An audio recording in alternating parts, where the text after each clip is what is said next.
اعوذ باللہ من الشیطان الرجیم بسم اللہ الرحمن الرحیم۔ سورۃ الکہف قرآن کی 18ویں سورت ہے اور یہ مکی سورت ہے۔ اس میں ایمان، توحید، صبر، حکمت اور قیامت کی یاد دہانی بیان کی گئی۔ اس کی آیات کل 110 ہیں اور یہ 12 رکوعات پر مشتمل ہے۔ یہ سورت پارہ 15 اور 16 میں موجود ہے۔ اس کا نام الکہف اس لیے رکھا گیا ہے کیونکہ اس میں اصحاب کہف یعنی غار کے 7 نوجوانوں کی کہانی بیان کی گئی ہے جو اللہ کی راہ میں ایمان کے سبب ظلم و کفر سے بچ کر غار میں پناہ لیتے ہیں۔ شان نزول کے اعتبار سے مفسرین خصوصاً تفہیم القرآن اور تفسیر ابن کثیر کے مطابق کفار مکہ نے اہل کتاب کے مشورے سے نبی کریم صلی اللہ علیہ وسلم سے چند سوالات کیے تھے، جن میں غار والوں کا واقعہ، ایک عظیم حکمران کا قصہ اور روح کے بارے میں سوال شامل تھا۔ اس کے جواب میں یہ سورت نازل ہوئی تاکہ حق واضح ہو جائے اور ایمان والوں کے دل مضبوط ہوں۔ سورۃ الکہف کا مرکزی پیغام یہ ہے کہ دنیا آزمائش کی جگہ ہے۔ مال، اولاد، اقتدار اور علم سب امتحان ہیں۔ کامیابی صرف اس میں ہے کہ انسان اللہ پر ایمان رکھے، صبر اختیار کرے اور آخرت کی تیاری کرے۔ اس سورت میں سب سے پہلے اصحاب کہف کا واقعہ بیان ہوا ہے۔ یہ چند نوجوان تھے جو ایک مشرک معاشرے میں رہتے تھے لیکن اپنے رب پر سچا ایمان رکھتے تھے۔ جب ان پر دباؤ بڑھا تو وہ دین کی حفاظت کے لیے ایک غار میں پناہ گزین ہو گئے۔ اللہ تعالیٰ نے اپنی قدرت سے انہیں کئی سال تک سلائے رکھا اور پھر بیدار فرمایا تاکہ یہ نشانی بن جائے کہ اللہ مردوں کو دوبارہ زندہ کرنے پر بھی قادر ہے۔ اس واقعے سے ہمیں سبق ملتا ہے کہ سچا ایمان رکھنے والے نوجوان اللہ کے خاص فضل کے مستحق بنتے ہیں اور اللہ اپنے بندوں کی غیر معمولی طریقے سے بھی حفاظت فرما سکتا ہے۔ سورۃ الکہف میں 2 باغوں والے شخص کے واقعے میں اس کے مومن دوست نے بڑی حکمت اور نرمی سے نصیحت کی۔ جب مالدار شخص اپنی دولت اور باغات پر غرور کرتے ہوئے قیامت تک کا انکار کرنے لگا تو دوست نے اسے اس کی اصل یاد دلائی کہ اللہ نے اسے مٹی اور نطفے سے پیدا کیا، اس لیے تکبر کی کوئی گنجائش نہیں۔ اس نے توحید کا اعلان کرتے ہوئے کہا کہ میرا رب اللہ ہے اور میں اس کے ساتھ کسی کو شریک نہیں کرتا۔ پھر اسے سمجھایا کہ باغ میں داخل ہوتے وقت ماشاء اللہ لا قوت الا باللہ کہنا چاہیے تھا تاکہ انسان نعمت کو اپنی قابلیت نہیں بلکہ اللہ کی عطا سمجھے اور غرور سے بچے۔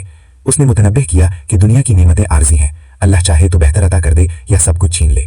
آخرکار باغ تباہ ہو گئے اور مالدار شخص کو دیر سے اپنی غلطی کا احساس ہوا۔ پھر حضرت موسیٰ اور خضر علیہ السلام کا قصہ بیان ہوا ہے۔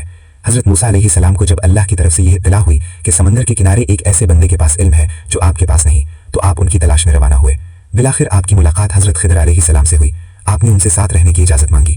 انہوں نے شرط رکھی کہ آپ صبر کریں گے اور سوال نہیں کریں گے۔ اس سفر میں 3 واقعات پیش آئے۔ پہلے حضرت خضر علیہ السلام نے اس کشتی کا تختہ توڑ دیا جس کے مالکوں نے انہیں بغیر کرائے لیے سوار کیا تھا۔ دوسرے واقعے میں ایک بچے کو قتل کر دیا۔ تیسرے واقعے میں ایک ایسے گاؤں میں جہاں کے لوگوں نے مہمان نوازی سے انکار کر دیا تھا، ایک گرتی ہوئی دیوار کو سیدھا کر دیا۔ حضرت موسیٰ علیہ السلام ہر موقع پر خاموش نہ رہ سکے اور سوال کر بیٹھے۔ تیسرے سوال کے بعد حضرت خضر علیہ السلام نے جدائی کا اعلان کیا مگر ساتھ ہی ان واقعات کی حقیقت بھی بیان کر دی۔ کشتی کو اس لیے عیبدار کیا گیا تاکہ ایک ظالم بادشاہ اسے زبردستی نہ چھین لے اور غریبوں کا ذریعہ معاش محفوظ رہے۔ بچے کو اس لیے قتل کیا گیا کہ وہ بڑا ہو کر اپنے والدین کے ایمان کے لیے فتنہ بن سکتا تھا اور اللہ نے اس کے بدلے انہیں بہتر اولاد دینے کا ارادہ فرمایا۔ دیوار اس لیے تعمیر کی گئی کہ وہ 2 یتیم بچوں کی ملکیت تھی اور اس کے نیچے خزانہ دفن تھا تاکہ وہ جوان ہو کر اسے حاصل کر سکے۔ اس قصے سے ہمیں سیکھنے کو ملتا ہے کہ اللہ کی حکمت ہماری سمجھ سے بالاتر ہو سکتی ہے اور بندے کو صبر اور اعتماد کے ساتھ اللہ کے فیصلوں پر راضی رہنا چاہیے۔ اسی صورت میں ذوالقرنین کا قصہ بھی بیان ہوا ہے۔ وہ ایک طاقتور اور وسائل سے مالا مال بادشاہ تھا۔ وہ مختلف علاقوں کا سفر کرتا ہوا ایک ایسی قوم کے پاس پہنچا جو یاجوج اور ماجوج کے ظلم سے پریشان تھی۔ انہوں نے مدد کی درخواست کی۔ ذوالقرنین نے مضبوط دیوار تعمیر کر کے یاجوج اور ماجوج کے راستے کو بند کر دیا۔ قرآن بتاتا ہے کہ وہ قرب قیامت کے زمانے میں دوبارہ ظاہر ہوں گے۔ اس واقعے سے یہ سبق ملتا ہے کہ اقتدار اور طاقت اللہ کی امانت ہے اور ان کا درست استعمال انسانیت کی بھلائی کے لیے ہونا چاہیے۔ سورۃ الکہف ہمیں عملی سبق دیتی ہے کہ ہمیں اللہ کی توحید پر ایمان رکھنا چاہیے، صبر و تحمل اختیار کرنا چاہیے، شکر گزار رہنا چاہیے اور ہر امتحان میں ثابت قدم رہنا چاہیے۔ اللہ کی نعمتوں کا صحیح استعمال کرنا، حکمت کے ساتھ عمل کرنا اور آخرت کے لیے نیک اعمال اختیار کرنا ایمان کی علامت ہے۔ سورۃ الکہف ہمیں یہ پیغام دیتی ہے کہ ایمان کی حفاظت سب سے بڑی کامیابی ہے۔ دنیا کی چمک دمک عارضی ہے، اصل کامیابی آخرت کی ہے۔ ہمیں صبر، توکل، عدل، عاجزی اور اخلاص کو اپنی زندگی کا حصہ بنانا چاہیے۔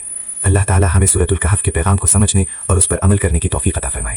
وآخر دعوانا ان الحمد للہ رب العالمین۔